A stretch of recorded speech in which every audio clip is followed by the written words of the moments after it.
Hello everybody. In this video I'm going to cover the various preparatory steps you need to take before you begin modelling, this time in relation to internal and external factors. We're almost there with the preparation, but do keep going with the preparatory steps videos as it's important to think about all of the different angles before you do any modelling. Both internal and external factors can influence the policy life cycle hugely and hence require consideration every time you come back to model your segments. If you ignore these, then over time the well thought through decisions you have made will become more and more invalid, and we know that if that happens we'll then end up with unreliable and unjustifiable model results. On the plus side, some of the external factors can be helpful to us, and we should always take advantage of anything which can help us build or parameterize our models. So let's start with the internal factors. As we can see from the orange boxes, there are a whole host of internal factors, and these are often in a state of flux and changing, sometimes subtly, sometimes obviously, over time. I'll put down the major ones here, but don't take this as an exhaustive list. You need to be on your toes at anything which could change and distort the policy life cycle. We'll recognise from our study of the policy life cycle that these are all internal factors which change one or many steps between the customer purchasing a policy and all the claims being settled. We're trying to build a model to reproduce the policy life cycle, so it's clear that we need to be aware of any distortions to this. So, starting from the top, what happens if we write more or less policies? Well, a growing book will have more policies written towards the end of each origin period than a contracting book would. This means we'll get claims reported later, and hence reserved later, and hence settled later, than if we had a contracting book. If we have long origin periods, then this lag will get exacerbated. Furthermore, if we have policies with a short life cycle, then this impact will be magnified. If we're growing or contracting at a constant rate, then this isn't a problem, but growth spurts will change the relative impact by origin period, and hence need to be allowed for, particularly when we have long origin periods and or short development patterns. When we turn to mix of business, it's pretty clear that a change here, for example writing proportionally more of one type of business than another over time, will be something we need to allow for, as different types of policies often have different policy life cycle characteristics. Changing from one class to another, where both are already split out in our segmentation, may not cause us any problems. But within each of our modelling segments, we might start writing policies to different customer groups, for example more Ferrari owners at the expense of fewer Toyota owners. And this can be harder to spot if we don't have a handle on our policy database or good exposure vectors. Changing business source, for example from direct business to broker, can bring different types of customer, particularly for affinity business, which specifically targets like-minded customers, for example classic car owners, or different policy life cycles, for example bordereau business with its inherent notification lags. Changing coverage can be tricky to deal with if we don't have good policy information. Are we writing longer policies, higher limits, changing excesses or deductibles? All of these changes can distort the policy life cycle, and again your policy database analysis is going to be fundamentally important here. Beyond the type of customers and risks underwritten, we also need to pay close attention to our case reserving approach. A new claim manager is a huge red warning light to an actuary. The new person may change many parts of the policy life cycle, hopefully for the better, and they will almost certainly bring distortions that you need to be aware of and allow for.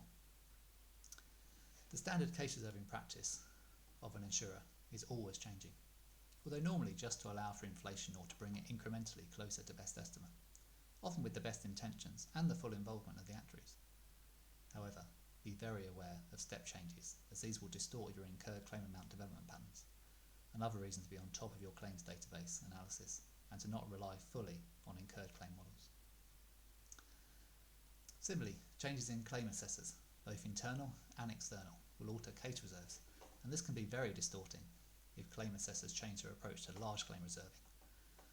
We know that large claims take a long time to resolve, and often in the later stages of development you implicitly have to rely on the accuracy of the case reserves on a small number of large claims.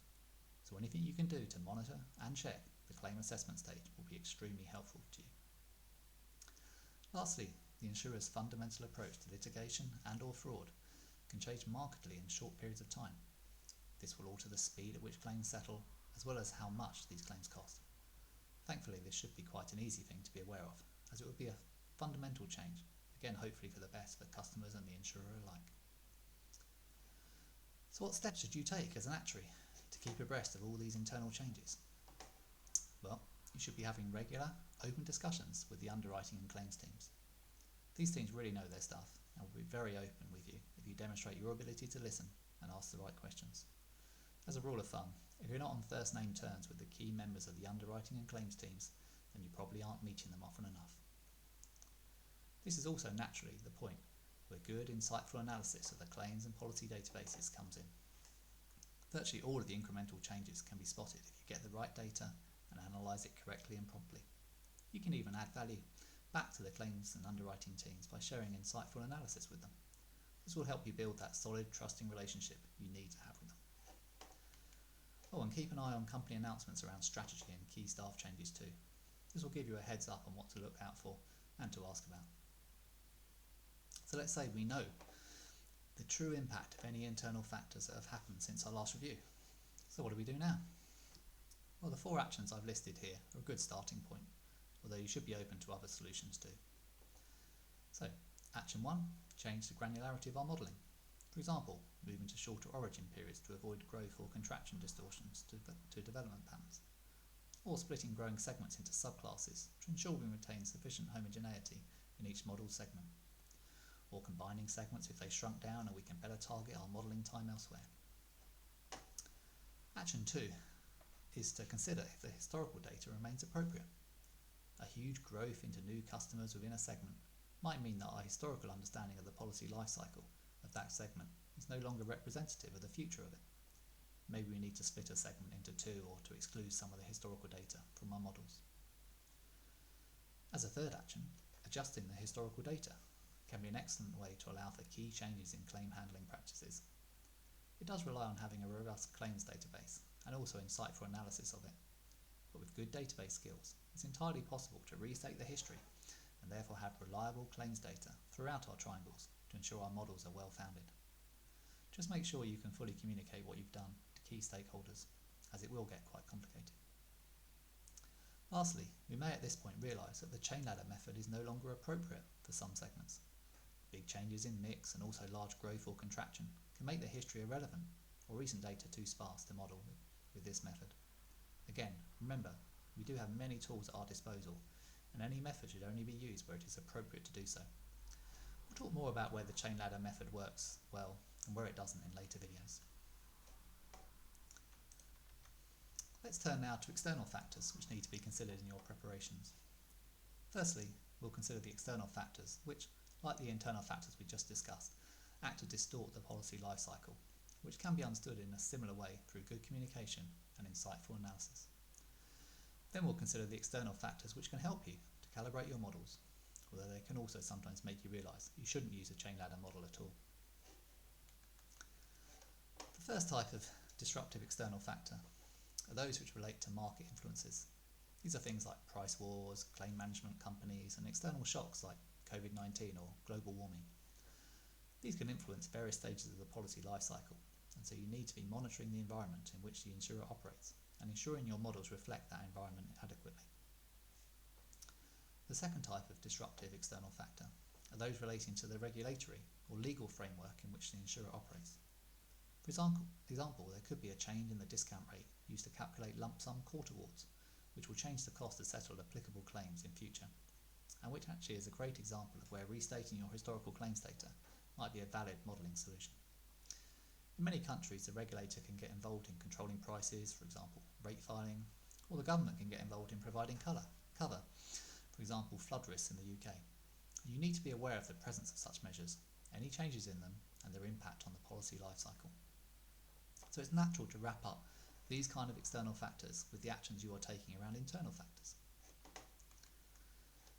Next, let's discuss the external factors which can help you. The first type of helpful external factor, market data, encompasses a huge range of potential data sources which you can find in the market. Some can be sourced simply on the internet, for example weather data or road usage or accident statistics, while others are produced by market players such as pricing and inflation indices. These can be free or via subscription, and you will need to weigh up the cost-benefit of each to your needs.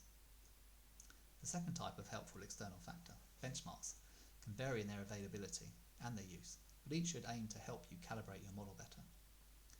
you work for a consultancy, then you may have huge amounts of benchmarks readily available, and the challenge is actually narrowing down to those specific enough to the task in hand. It's worth noting that many in-house people have a horror story about consultants applying benchmarks inappropriately, so don't fall into that trap and knock your credibility. If you work in-house, then sources of benchmarks are more scarce, but you may be able to benchmark against segments of your own data to compensate. For example, comparing injury development factors across segments of varying size, or benchmarking the frequency of large claims against the more stable small claim numbers. Benchmarks can be really helpful in evaluating if the chain ladder method is right for your task at all. As we'll discuss in a later video, the chain ladder method is very strong at extrapolating trends from reliable historical data and projecting these trends forwards into the future. So if you find that your external benchmarks are actually more reliable than your own internal data, then it might point out to you that the chain ladder method is not going to be the most helpful method for you here. Lastly, there are external databases such as catastrophe claim models and economic scenario generators that can be used to plug in key parameters to your models, such as the expected level of catastrophe claims or the future inflation rates to apply to large claims. Modelling catastrophe claims is clearly going to be difficult for the chain ladder method, as such claims have very low frequency, they happen rarely, and very high severity, i.e. they cost a lot when they do happen, and such segments are not well suited to the chain ladder method. So that's everything I'd like to cover in this video on internal and external factors. I look forward in the next video to explaining to you the final preparatory steps you need to take before modelling, namely ensuring you know the what, why, how of your modelling task, and also how to use modelling notes to your advantage as a fantastic tool. I know a lot of people see documentation as a time sink, but do give this video a listen, as I think it will change your mindset around modelling notes completely. As usual, please like and subscribe to support these videos, and do let me know your comments and feedback on these videos in the comments section below.